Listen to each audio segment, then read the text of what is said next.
वळूया पुढच्या बातमीकडे। दक्षिण मुंबईची जागा ही वादाचा मुद्दा ठरलेली आहे, कारण लोकसभेच्या जागेवर काँग्रेस आणि शिव उभाटानं दावा केलाय।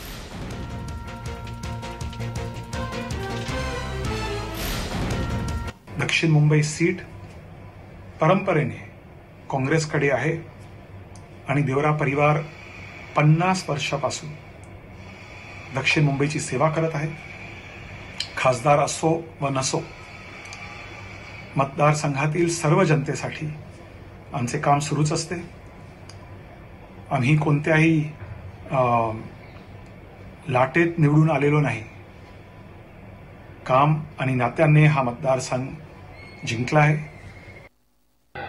दक्षिण मुंबईची जागा ही शिवसेनेचे खासदार अरविंद सावंत त्या जागेचं प्रतिनिधित्व करत आहेत गेल्या 2 टर्मपासून। गेले 10 वर्ष ती जागा शिवसेना लढते आणि जिंकते, हे आपल्याला माहीत असेल। पण मिलिंद देवरा पण त्या जागेसाठी मला माहीत नाही काँग्रेसकडून अधिकृतपणे त्या जागेसाठी काही चर्चा झाल्याचं माझ्याकडे माहिती नाही।